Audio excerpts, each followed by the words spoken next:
Anenggih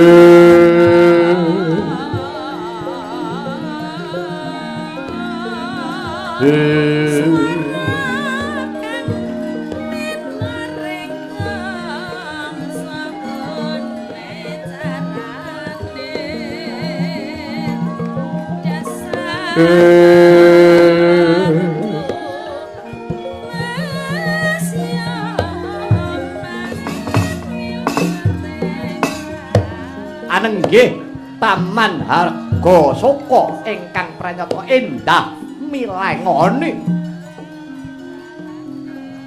nadya eden-eden ing sarwendah parandene datan akarya sengsem karana Sang Dewi amung tansah enget citranira ingkang raka Sang Rama Wijaya kadhep kelawan Atmajanira Sang Gunawan Kunto Wibisana saking kasatriyan Parang Kuntara ingkang asisire kusumaning ayu Dewi Trijata kaya mangkono panglucitaning Wardaya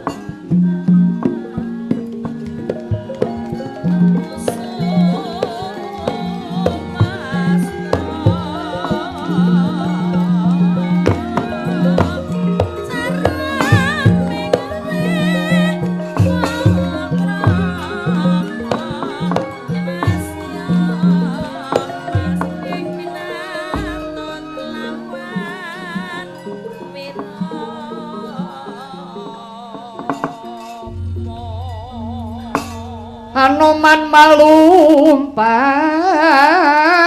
sampun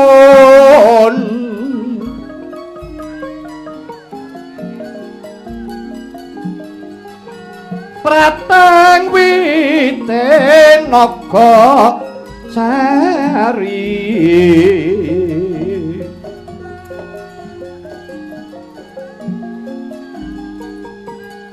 mulat mangandhap katingal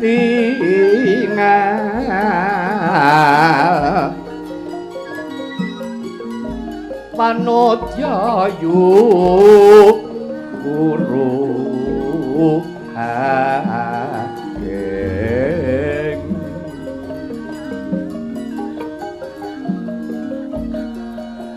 gelong rinu sawarkesma ingkang ika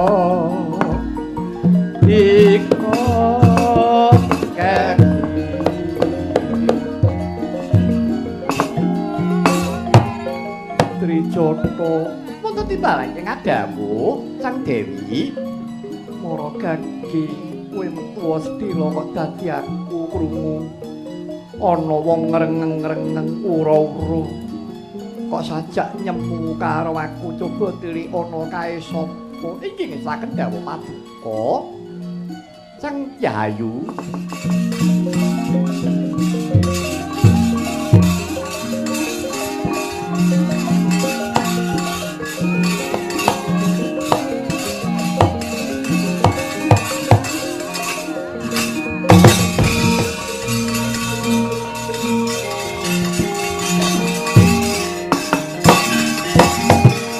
jiwate meraati dasar bangkit halewa Anoman mulat slagane Yahayu Dewi Trijata senggana srukasmaran ing dhuwur pangnaga santun sigra mandhap lon-alonan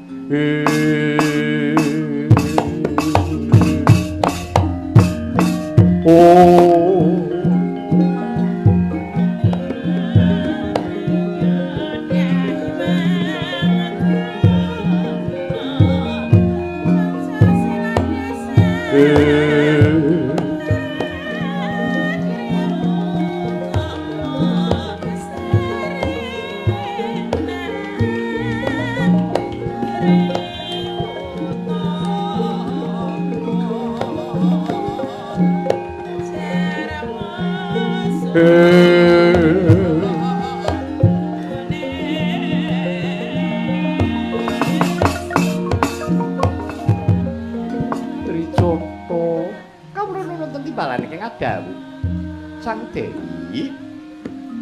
Nalika semono tak utus ana ing jaba kok bali malah kowe nuntun Manara Seta kuwi sapa? Manos saking aturipun menika ingkang nami Raden Anoman inggih senggana dutanipun Sri Rama Wijaya. Apa pancen mengkono nggih Sang Dewi? Coba kene kowe semya sawetara.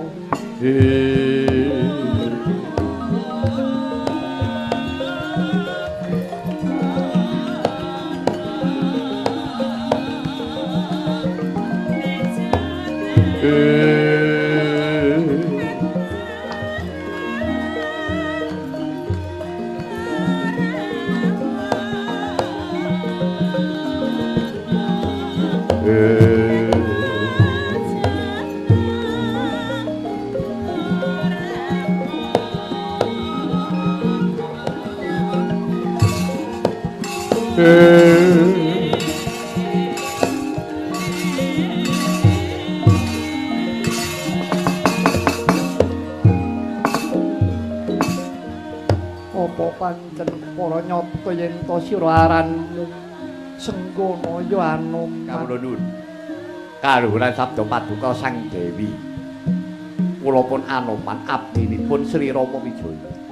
Selawasku aku dadi garwane Sri Rama.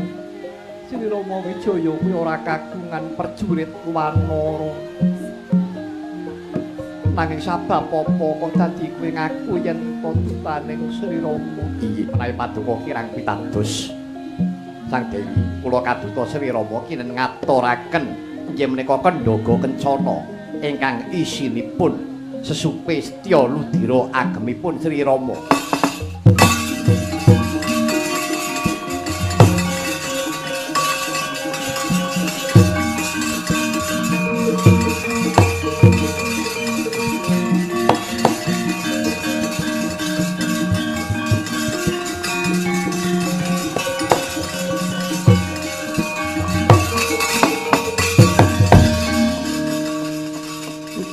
Dewa Bathara ya jagat pangestungkara Senggana. Dawuh Sang Dewi. Ya. Aku pitaya yen to pancen kowe dutane Sri Rama Wijaya. Ya iki wis dak tampa sesupe Setya Ludira iki pancen ageme Sri Rama lan minangka tandha yektine yen to sira ketemu karo aku Rekyan Warasinta. Aku duweni tandha tresna katur kelawan Sri Rama wujuding kancing gelung ingkang aran Junda Manik tanpa naturna Sri Rama ya Anoman.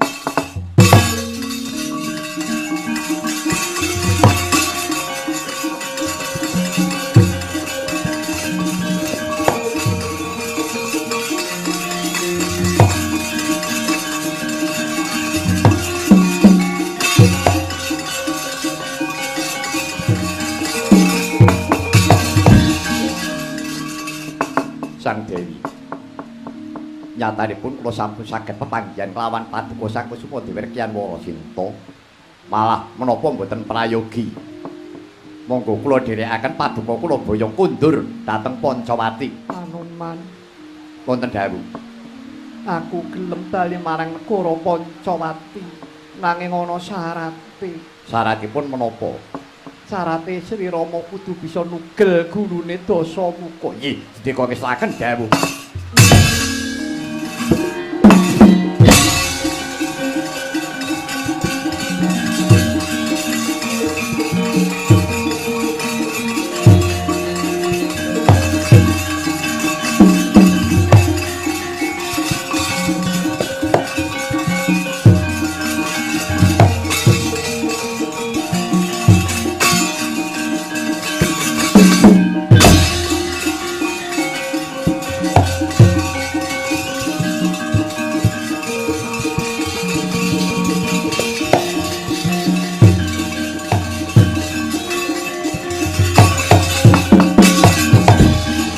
Jagat Dewa Bathara jagat pangestungkara. Ya, aku tak golek jalaran. Aku ben konangan karo wong Alengka. Taman Soka tak rusake.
barat.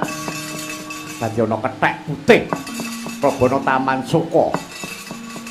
Taman Arga Suka diobrak-abrik kaya mengkene. Dadi Senjata Ranté dadi bandan iki.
Awana sukertane Boy Panep Semari Jajalanat kethek putih kongkonane Rama Wijaya kelakon dadi bandan katur mesane Kanjeng Rama Prabu tugel gunungmu kowe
Rajen wonten dawuh Rama monyet putih mbok bondo iki sapa menika dutanipun Sri Rama Wijaya ingkang namipun Anoman inggih Senggana wis sampun wantun lanyo-lanyo mlebet wonten patengganipun Dewi Sinta malah kumo wantun ngrisak Taman Arga Suka iblis lanat iki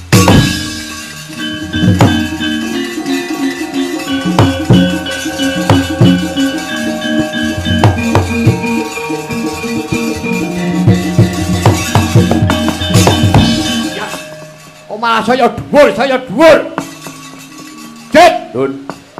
Iki kok ingatase lungguh wae maca dhuwure ora jamak. Iki apa iki? Iki mbok sili ganjel apa? Menika mboten pun ganjel. Lah teh piye? Menika buntutipun dipun udal. Dipun leker kangge ancik-ancik kangge lenggah. Iblis lanat. Kowe bener aran Manoman? Iya. Dadi sing jeneng Prabu Dasamuka Rahwana kuwi dedapurane kaya kowe kuwi layak to layak wujudmu kaya mengkono memper yen to kowe ratu Culpak ratu rakus pantes urip jet aja nganti kesuwen dawisno glondong sing gedhe-gedhe Anoman ki obongen jet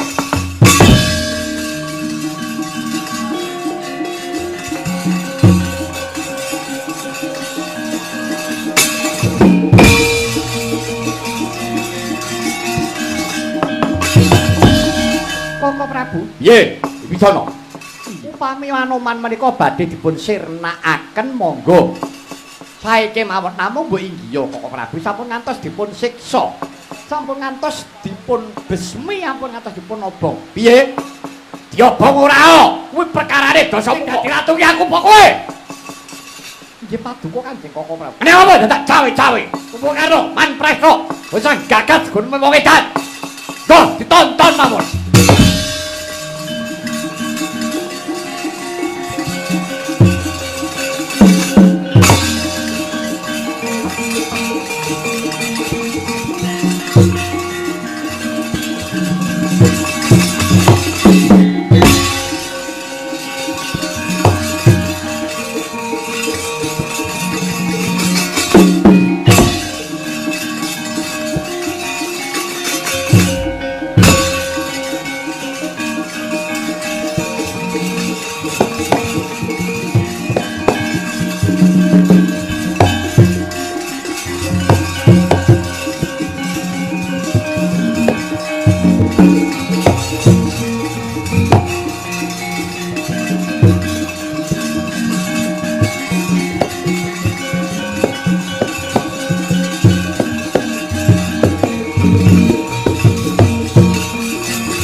Jayamrata putra Ngalengka kang pambayun kekasihku Raden Indrajit.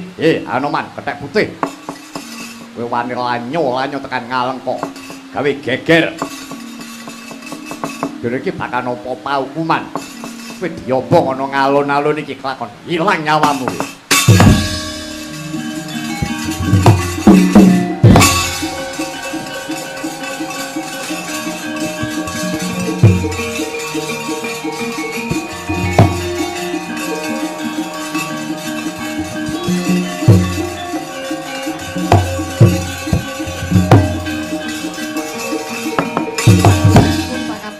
Raden Anoman paripaksa kula nyala matur jengandika menika sinten kula menika kadang wragenipun Kakang Prabu Dasamuka ing Sediamat Sayapun Gunawan Wibisana wonten wigatos menapa jengandika merpeki kaliyan kula ngaten Raden pejah gesanging titah menika boten karana uruping geni pejah gesanging manungsa menika kapurba dening Gusti ing karya jagat nadyan panjenengan badhe dipun besmi menawi pancen kodratipun dereng dumugi sirna tartamtu mangke wonten sarana namung Raden kula namung titip peling dumateng paduka Raden Anoman nggih Raden Senggana kala mangsanipun ing tembenipun kula badhe kepengin suwita kempal kaliyan Sri Rama kula pujiaken Raden paduka badhe kalih saking dahana.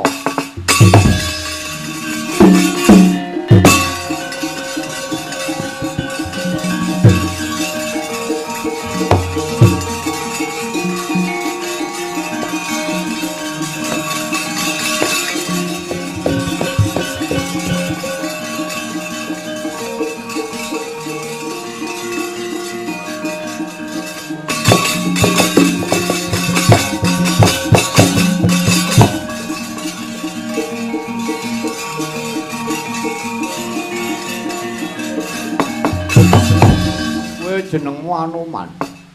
Ya kowe kuwi sapa? Aku Abdi Kinasih Ngalengka jenengku Ki Lurah Togok. Lah sing mburi Bambange Disumbelung. Kowe arep ngopo nyedhaki aku? Wah, aku ki jane mesake Anoman karo kowe kuwi iki dibondo iki arep diobong. Ya wis karepen ora dadi ngopo. Neng aku mesake. Aku nggawa panganan kowe gelem mangan. Ya nek pancen kepenek pangan aku. Apa wae sing mbok wenehake bakal tak pangan. Aku mung nggawa kruwutan ning kuwi gembili. Eneng tales ning jagung gelem apa? Ya apa wae sing mbok wenehake. Ning aku ora iso mangan. Oh iya ya kowe iki dibondo nek tak uculi aku ya gebuki karo wong Alengka. Wis kowe tak dulang gelem ya. Iya gelem.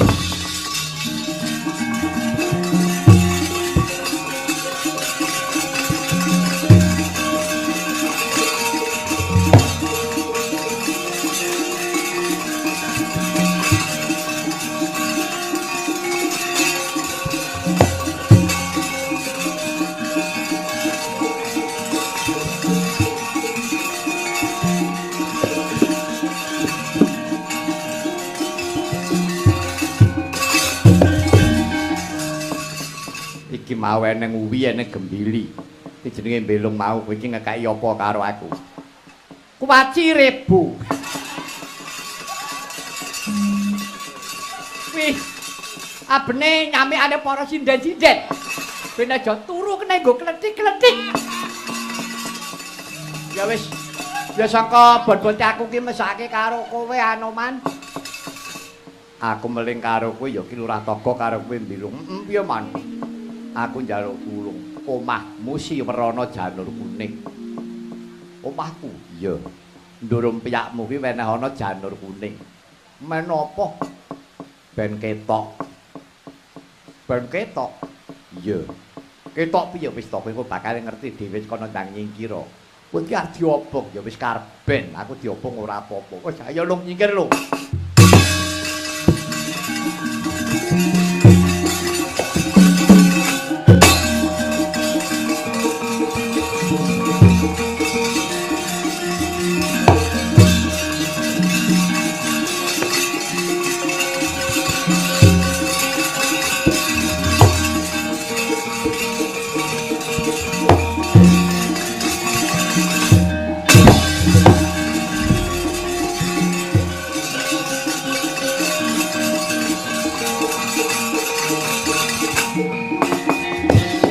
Anoman Mas padakno.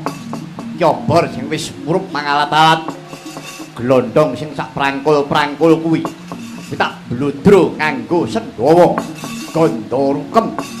Sak pitutur sepilo gampang kobong mamprung nyawamu. Adut dadi awu.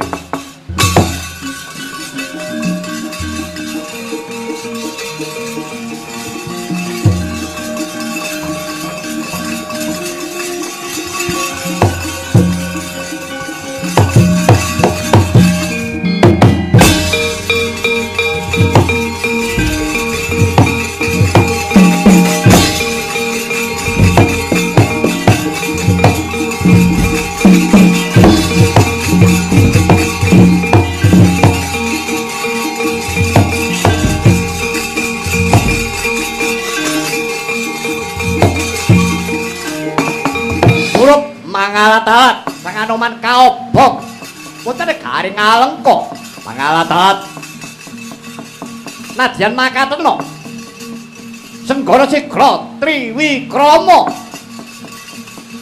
Anoman bisa dadi segunung gedene ngubal-ubal geni negara ngalengka den obrak-abrik kobar dening geni ngalengka kobong.